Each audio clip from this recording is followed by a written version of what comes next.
Бүгінгі дайындайтын пирогымыз қызыл бархат пирогы, яғни красный бархат пирогы. Оған керекті заттардың барлығын төменде описанияға белгілеп қойдым. Ең алдымен ұнды міндетті түрде електен өткіземіз. Мендегі ұн бұл высший сорттағы пионер ұны.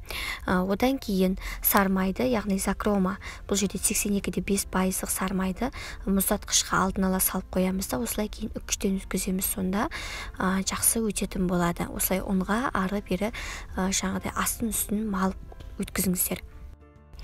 Қантты және қопсытқышты қосамыз. Қызыл құрғақ бояу қосамыз. Мендегі пакнар, бұны кондитерлік дүкендерден ала аласыздар. Осы ыдыста барлығын араластырып аламыз.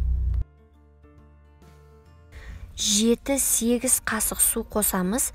Сосын қамырды илейміз. Артық су қоспаймыз.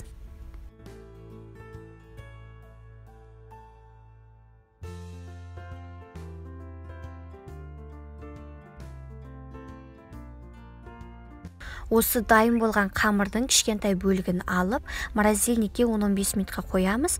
Ол бізде бетін сәндеуге керек болады.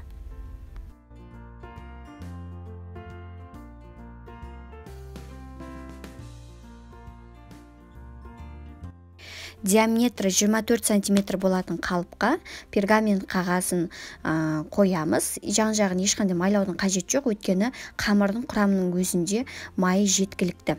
Енді осының ішіне жаймен қамырды жайып, жан-жағынан бортик жасаймыз.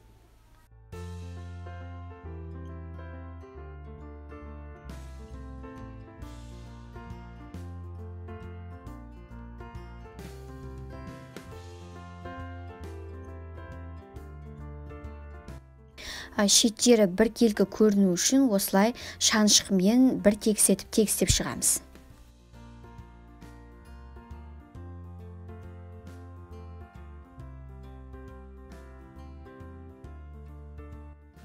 Енді салмасын дайындаймыз. Таза ыдысымызға 600 грамм творожный немесе сливочный сыр қолдансаңыздар болады. Оған 2 жұмыртқаны шағамыз. Және үстіне 150 грамм қант қосып, блендермен жақсылап еземіз. Ешқандай іртік, яғни түйіршіктер қалмау керек. Қамырдың үстіне біркелкі етіп құйып, бетін тегістеп аламыз.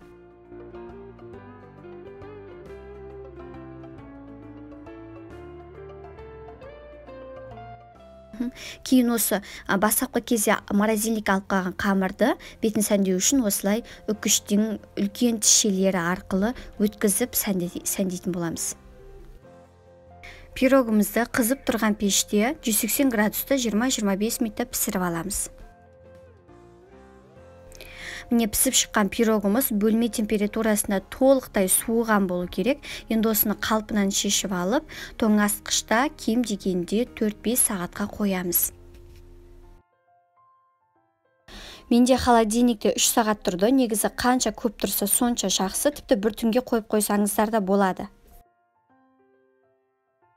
Және бетін осылай сахарный пудрамен, яғни қант ұнтағымен сәндесеңіздер болады.